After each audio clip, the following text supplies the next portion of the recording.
Welcome back to another episode. Maybe it's the holidays, Could be. or Could be. maybe Yeah. it's just my hormones. Maybe my estrogen's a little high. I don't know. But No I comment. I have been really overwhelmed with gratitude this past week. Yeah. I've just been so grateful for the incredible meaning and joy that our marriage has brought to both of our lives. Yeah. Life tends to move in these sort of big sweeping chapters. I know we've had a lot of big chapters in our marriage. Yeah. And they're usually influenced by some kind of big life transition that's going on for us. And right now, I feel like we're on the cusp of another chapter ourselves. Our kids are 30, they're 27, 21, and 16. I can't believe we have a 30-year-old. I thought I was still 30. Yeah. You look 30. It's fine. So we're nearly empty nesters. Close. Yeah, we're getting there. We're starting to get a glimpse of what this empty nesting life is going to look like. It's sort of fun. I'm kind of loving it, but it is also surreal because I don't feel like I'm that old and I don't know how our kids are that grown up. But, last week I had the opportunity to fly out to Virginia to see our oldest son and his wife who just purchased their first home. They just closed escrow. That was pretty exciting, right? Got to watch them move in and I just loved watching them create and enjoy this life that they've dreamed of. Yeah. And made it happen together and worked together towards that. And it was really just a proud and emotional time for me. And, something else that we had this week that was really exciting was our youngest son, our 16-year-old.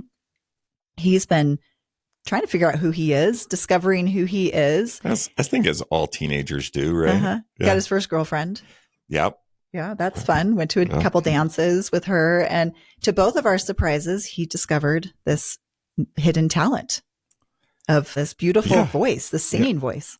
Who knew on our side? Because he doesn't let us hear him sing. He doesn't usually let us, and he didn't get it from us, but it's something that he started developing totally on his own, practicing, training, and then we didn't get to watch a lot of his practice, but we got to go watch him perform at a recital last week. Yeah, that was fun. And a little unnerving as we watch him walk up to the stage. Oh my goodness. Wondering what was going to come out of his mouth. That was a little bit, I'm like, nobody in our family sings. Right. It's not like our family doesn't go out singing Christmas carols either. No, not at all. So yeah. Here he was up on the stage confidently, like belting it out and walking back and forth, holding the microphone. And he really is his own person through and through. Yeah, that's fun. It's just been really remarkable, I think, this last week. And that's why I've been so emotional to just sit and kind of watch in awe of all of these things in our life. And, all four of our kids have grown up to be really independent, wonderful, strong, loving people. They've given us lots of grief in their life, but it's fun to see where they're at now. I think that's their job, though. It is. Yeah. We always say marriage is to grow you up. And when your spouse is kind of done pushing your buttons, there comes your kids to do the same thing. And they get good at it too. But sometimes I look at them now and I'm like, wow, how are you ours? Yeah. They're all great. They're great. So this past week has just been really reflective for me and marveling a little bit. And so last night, Robert and I went to dinner at our favorite little local restaurant. Yep. And we were sitting across each other at the dinner table and I was getting super emotional. Yeah. Not what you want to see when you're on a dinner date. Your wife's sort of just, getting some tears and I'm like, uh-oh, what happened now? And I'm just like, nothing. It's really fine. Yeah. Even absolutely nothing's wrong. And, it's just that life just felt so good. I just loved sitting back and watching the fruits of everything that we've planted. And I just can't imagine being at this stage of life, at the age that we are and everything without having you here to share it with me. That's kind of the fun ride that we've sort of tackled at this point, right? And, in this conversation dinner last night, just got us thinking, it really got me thinking, like, so what really is the purpose of marriage, just marriage in general? And so like every good researcher, I Wikipedia'd that sucker up and it came up with the same thing you would expect: a social or legal institution, usually monogamous between two people, or a legal union entailing some sort of legal obligations to each other. And it really didn't, I don't know. Does that make sense to you? I mean, that doesn't describe it to me at all. Yeah, it didn't resonate with me. And so it fell a little bit short, right? Yeah. And so marriage, as we see it, is much more than just sort of this physical connection, and definitely more than a legal contract. It's designed to be something bigger, something deeply meaningful, something that brings amazing amount of purpose. And so what is this bigger purpose, do you think? For marriage. For marriage. Well, what do you think? I think number one, right, as we look at it, the reason for marriage is to create this shared, meaningful life together. And that's really hard to put into words because for me, it's bigger than that. It's something that you feel, right? Like, yeah, you can share this life together and it sounds so simple, but what's the big deal about that? Yeah. And what's the big deal about sharing a life together? Yeah, I don't understand. So yeah, we share our life together. I mean, you do that with your friends. Yeah. Right? So what? So it's more than that. But when I was thinking about this, dinner last night, as we sat across the table from each other and feeling sort of this sense of gratitude as we were talking about it, it's a feeling of looking back at everything you've built together and realizing how much all of it matters. Like how all these pieces, this small little thing that you did sort of just kind of came to fruition. And it's like we've spent years planting and tending this orchard, and now we are beginning to start to see the fruit of all that work. Totally. Yeah.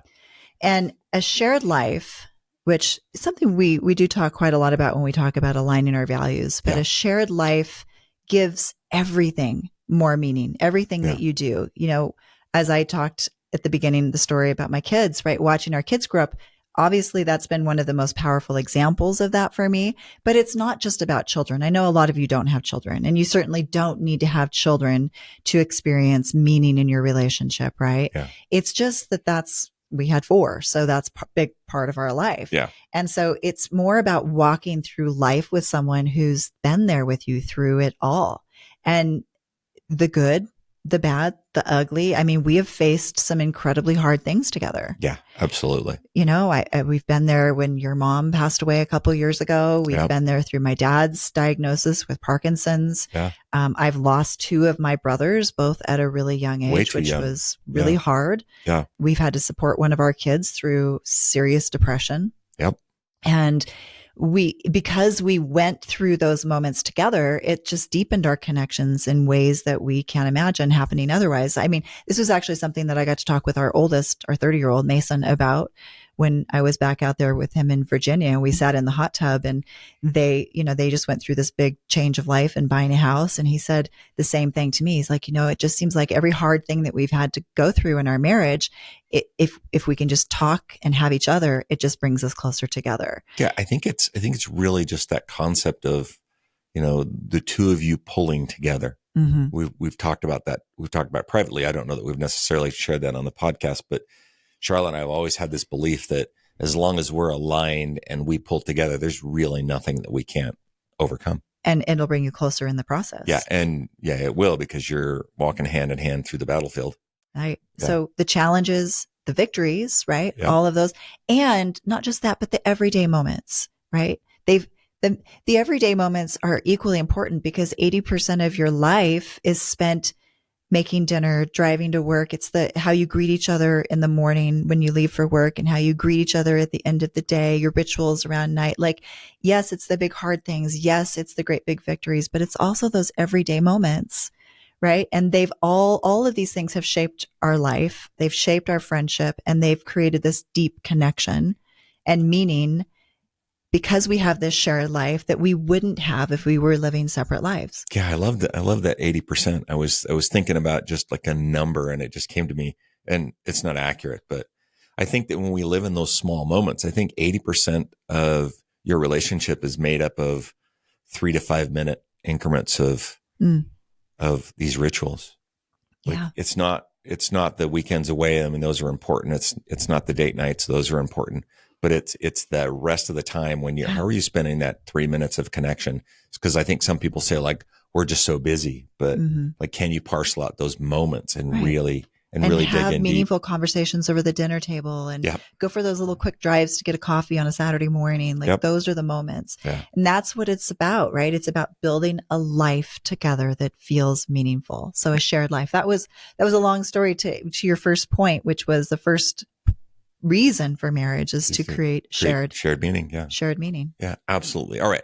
Number 2, reason for marriage, right? This number 2 reason for marriage is personal growth. Marriage, as we've said before, is a master class in personal growth. Marriage is the ultimate playground of life. It's where we truly learn to live, grow, and experience the fullness of our humanity, this life's experience. And why do I like to call it a playground? I love that term, actually. Well, think about it. This is back where we learned just about everything in our schoolyard when we were kids, right? And when we had recess, at least here in the US, it's called recess. Yeah. This is a place where we chose teams for Foursquare or basketball or whatever, right? We shared our lunches with our best friends and we sat by them and we connected and we learned how to share and we figured out how to get along with people that were different than us. Yeah, that's right. True. They're so different oftentimes in our school. It's where we learn to develop these values like kindness, like compassion and fairness. And it's where we realize that meeting others' needs and living in compassion actually made us feel better about ourselves. So true. Right. When you're compassionate and you meet someone else's needs, like, how do you feel? I remember, it kind of flashed me back to being a little kid at the playground and learning how to be a good person with these other kids. Yeah. It's where you learn that stuff. Yeah, absolutely. As important as the classroom was for math and science, it was the playground that really taught us the skills we need for life. Marriage, in many respects, is the next level playground where we take those lessons of generosity, forgiveness, compassion, and we really get an opportunity to put them into practice. Yeah. But here's the catch. In marriage, you're practicing those skills with someone who knows exactly how to push your buttons. That's right. They know how to trigger you, right? No one else in the world has the ability to trigger you quite like your partner does. And that's what makes marriage such a powerful teacher. It pushes you to take these concepts, right, and apply them in a deeper and a much more challenging playground. Yes. I just love that. I just love that because it's like the next level playground. We did start to learn those things as kids, but then, you get a little complacent and you've reached a point of growth. Yeah. And you have to be able to up level again. We need to make the playground a little bit more challenging. And I think maybe it's sometimes the corporate world in where we live, where things become competitive later on. Right. Yeah. Good point. Yeah. So marriage requires tremendous personal growth. Absolutely. It forces us to confront things about ourselves that we'd often rather just not see or just ignore. If we didn't have marriage, where else would we confront our selfishness or our ego or our pride? And where else are our childish reactions going to come out as strongly as they do within our marriage, right? Every time. Yeah. So that's why we often describe marriage or, we use the word marriage a little bit loosely, but any committed relationship that you're in, we often describe it as the refiner's fire. And just like a refiner melts down metal, gold, silver, precious metals in order to remove impurities, marriage has a way of melting us down so that we can be reshaped. When metal gets refined, the impurities rise up to the surface so that they can be revealed, right? Be scraped off, be revealed, but they have to first be revealed so that something purer and more beautiful can be created. And it's the same way, right? In our relationships, marriage has a way of drawing out our imperfections that we would rather hide and not see and give us the opportunity so that we can become something greater, something more beautiful. Yeah. I love that. Love that. And it truly will. If marriage will change you and any committed relationship will change you if you let it. If you will be open to personal growth and practice what your word is, evaluative evolution. Evaluative evolution. Boy, that's a big phrase. I know. You created it one day on a podcast. I think I did. Yeah. It just came right out of nowhere. Yeah. All right. So as 2024 comes to a close, we imagine your relationship is probably in one of two places. Yes. Like things are going pretty well and you're here on this podcast to learn how to make them even better, create more joy, create more connection, all those things. Or two, you might be in the other side where you're feeling a little uncertain, a little worried and not sure if your relationship is on the right track. Or if it's even going to make it at all. If it's even going to make it at all. Yeah. And for those of you in the second camp, I especially want to encourage you to use this time of year as an opportunity to get clear and then recommit. Recommit to making changes in yourself that increase your own self-respect and also recommit to making your marriage a better place and a better relationship. Yeah. And by self-respect, I think what you're saying is to live in such a way, whether you're looking at your selfishness, your ego, your pride, but to live in such a way where you can really look at yourself and respect yourself for living your and being your best self and bringing your best self. Yeah. Did you bring your best? Were you your best person in that interaction? Right. And that's that what exchange in that moment. You're like, oh boy, I could have done better. And that's what gives you more self-respect. Yeah, absolutely. So this change in season that Robert's talking about and the start of a new year, this is my favorite time. You guys know Robert and I have a lot of rituals around the first of the year, but this is my favorite time to shed those old patterns, those old behaviors, and start anew. Yeah, it's an opportunity. And it's a natural time to set new goals. It's a great time to make new commitments, to take new actions, to stop doing things that don't serve you or your relationship well, and to start doing things that will make your life and your relationship far better. And maybe it's time for you and your partner to sit down and have a serious conversation about the direction of your relationship and your marriage. If you've been stuck sort of in this negative cycle, this negative loop, not loving each other well, maybe you need to sit down across the table from each other and just bring the honesty and say, this marriage that we've known, this marriage as it is over. We need to create something different, something new, something right? better. Yeah. Like the phoenix rising from the ashes, right? We're going to burn this thing down and we're going to create something. Burn the boats. Burn the boats. The ships. Yeah. Let's burn the boats. This marriage is over. Yeah. But don't do that. And we're not saying to do that in anger. It's not with like drama, and then I'm going to storm out and shout and, try to use some emotional manipulation or unbridled self-expression there. Right. No, just two adults calmly, kindly, respectfully coming together and saying, this hasn't been working. This marriage we've known is over, but let's figure it out. If we're going to be married, let's make it extraordinary. But to do that, we have to change everything or a lot of things. And we're not going to be able to create this meaningful, deep, rich, joyful, meaningful relationship unless we're willing to commit to doing things very differently than how we've done them in the past. So I'm in and I'm willing to do that. Are you? Yeah, I like it. This version of our marriage is over. This version of. Yeah. I love that. Because we've had several versions of our marriage. Absolutely. Yeah. Absolutely. So it's not something unique in the relationship. Sometimes you got to burn the boats and rebuild from what you have. So from there, right, now that we've decided that we're all in. Yes, right, I'm in. From there, make a plan together. If you need help, seek help. If there are some immature behaviors that are getting in the way, it's time to grow up and let those go. As you step into this new year and this next chapter of your relationship, we're going to propose maybe 10 ways that you can recommit to each other in 2025. Yes. And the first one is, can you mend a quarrel? Ooh. So we spent the last month talking about repair for a reason. I felt like it set us up for this season of the year. So we've talked a lot about repair and we've given you a lot of really great tools, important tools for healing your relationship. And last week we gave you the step-by-step process for processing a regrettable incident. So can you put your ego aside for the good of your relationship? Can you be willing to look at your partner's perspective instead of just being hyper-focused on your own? Can you accept that you both have valid points in whatever has happened and set your defenses aside to finally mend those old resentments? So can you mend a quarrel? That's number one. Okay. Number two, can you dismiss a suspicion and replace it with trust? Yep, your partner maybe has given you reasons to question whether or not they've fully changed and whether they're on board with this new relationship. Mistakes have been made. And I know it's easy to look for ways that they might mess up again. But here's the truth. If you're always looking for how your partner's screwing up, you're definitely going to find it. Yes, you will. And if you're trying to find ways where your partner is doing something right or your partner is improving, you can find that as well. Yes. So can you extend the grace and give your partner the benefit of the doubt as they begin to change? Okay. Number three, we're going to also suggest that you take into the next year, 2025. Can you give a soft answer? Ooh. Okay. So there's nothing that harshness can accomplish that a gentle, soft, sometimes a little firm answer can't accomplish better. Yeah, right. Absolutely. There's nothing that harshness can do better. So how you bring up your concerns matters. Can you do it more gently? Can you respond more softly? How can you maybe pause between that stimulus and response? How can you maybe give the benefit of the doubt and think before you speak? Okay. Number 4. Absolutely. Number 4.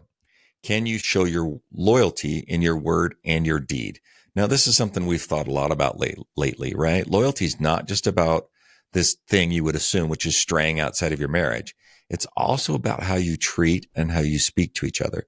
If you're being critical or you're being harsh or manipulative or cruel, that's a breach of loyalty as well, right? Yeah. Right. So loyalty means standing by your partner, not just in your actions, but in your words and how you treat them. I love that idea because I think there's a lot of us that say, you know, when we talk about our values, well, loyalty is really important to me. And it is. And trust is really important to me too. But are we showing that loyalty and trust in not just our deeds, but in our words as well? I think that's huge. Yeah. It's sort of this commitment that like, I'm here to take care of you unless I'm mad at you or unless I'm talking bad about you to my friends. Yeah, no. Right. None of those things are really loyal. No. Right. It's all in. That's what it is. Number five. Can you let go of a grudge and forgive? Whew. Rough, right? Forgiving someone who has hurt you or made you angry is one of the hardest things to do. But punishing your partner by refusing to forgive them and staying distant and giving them the silent treatment, that's going to create more distance. It's going to make things worse. It's not going to get you back on track. So if you have made that commitment that Robert suggested, sitting down, saying, burn the boats, this is our new marriage. If you're going to move past that point, then you're going to have to work through that hurt. And if you are still hurting, then you need to get back to the table. You need to get back to the negotiation table. You need to talk through it. You need to process regrettable incident because you got to work through it. Resentment is only going to destroy your relationship. So have the courage to look at what your emotions are, look at those negative emotions, work through them with each other so that you can let them go finally. Absolutely. All right. Number 6. I think we're on 6. Can you apologize more? Yes. I think that's amazing, right? A simple like, yeah, you know what? I screwed up. I messed up again. I'm sorry. Let me try again. It's such an easy thing, but very powerful in this world of repair when it comes to repairing a relationship. It takes grace on the other side, right? But if we can just apologize more and give grace more, though, that will have an immense impact on your relationship and your marriage. And I'll add to that, apologize quickly. Yes. Right. It can be mid-sentence, mid-conflict, in the middle of you saying something you know that you are going to regret later, like just immediately, I messed up. Let me try that again. Yeah, absolutely. Right. And then it can all just be. Yes. Yeah, Number awesome. 7. Number 7. Can you examine your demands on others? Am I being unreasonable in my demands and asking for my needs to be met? And to the point where I'm being a bully.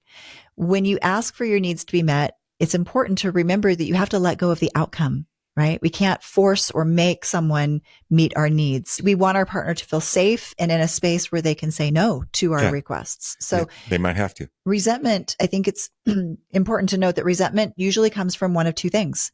One, either we're overly accommodating someone at the expense of our needs, and so we're not asking for our needs to be met, or we're being demanding and immature and being a bully, and we're demanding that our needs be met. So both of those will end up in resentment. So look at how you're acting when you're asking for your needs to be met. Yeah. Okay. Number 8. We're at number 8. Okay. We're at number 8. Can you seek to understand first? Right. So before you turn away or try to prove, that your point is right, can you pause and try to truly understand your partner's perspective? Can you understand their emotions? To really understand, you need to temporarily set aside your own beliefs and feelings. Like, stop adding like, oh, this is what I think they mean, right?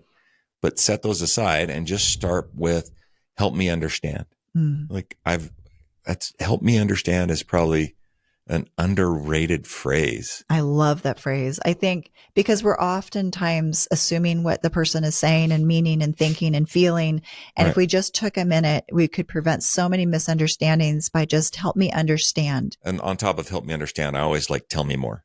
Yeah, exactly. Like, I'll say that sometimes, like, just tell me more. You do say that a lot. I love it when you say that. And so it's like, oh, he's still open to hearing my perspective. So he's not quite getting it. Let me just, maybe I wasn't communicating it well. Let me try to help him understand my perspective better. Right. Okay. I think we're on 9.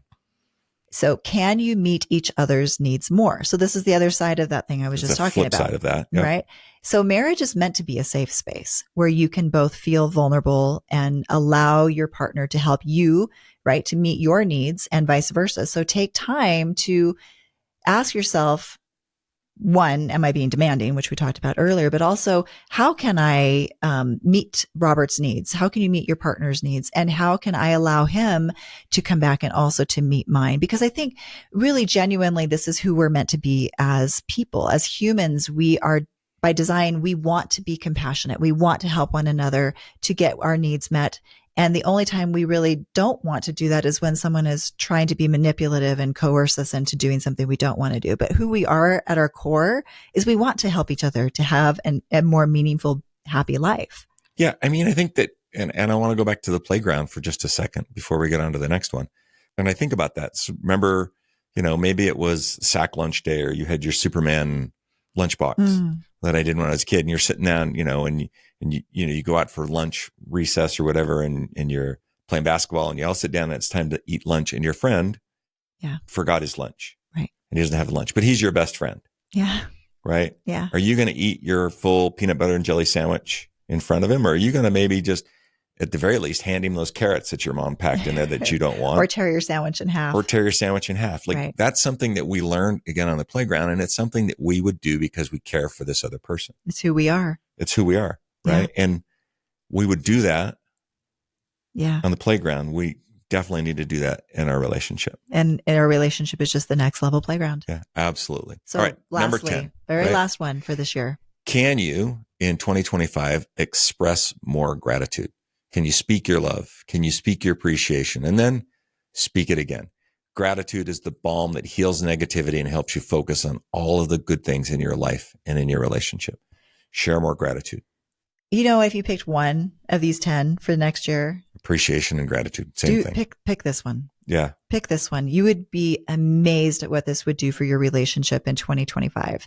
The statistics are that it's like 96% of marriages or relationships that put a positive spin on their life, on their relationship, who have a positive mindset, have a happy, fulfilling, meaningful, joyful relationship for life. Yeah. I mean, if there's insurance for your relationship, it's this. Yeah. Have more appreciation, have more gratitude. Like you said, speak love, speak appreciation, and speak it again. I love that, insurance for your relationship. Yeah. Yeah. So as we move into the new year, remember that even small intentional changes can make a big difference in your relationship. Yep. In fact, the small things are not small at all. Life happens in those small moments that Robert was talking about, those 3 to 5 minute conversations, those quick drives to get coffee or go to the gym together or whatever they are. Life happens in those small moments. Now, none of this is about being perfect. This list that we shared today, it's not about being perfect. None of us are perfect. Robert and I are far from perfect. Yep. It's about showing up and trying again and again and committing and recommitting to something greater together. Yeah, absolutely. Well, wish you all a very happy holiday season, and let this time be a time of reflection. Let it be a turning point, a chance to let go of some old patterns and create something new, something wonderful, and something amazing. You have the tools. You have each other. Now is the time to take the next step. We thank you all so much for being here with us today and throughout this past year. We're so grateful for each and every one of you, and we can't tell you how much we love hearing your stories. I love it. When couples reach out to us and tell us about the podcast is changing their marriage for the better. And that brings our life and our mission here even more meaning. And if you've been helped this year by the podcast, would you please take a moment to hit the subscribe button and leave us a 5-star review? It really helps the algorithm work. And if you feel our message would help another couple, again, would you please consider possibly sharing it with them? Above all, be kind to each other this next week. Put each other first. Remember, it's the small things each and every day that make the greatest impact. Until next time.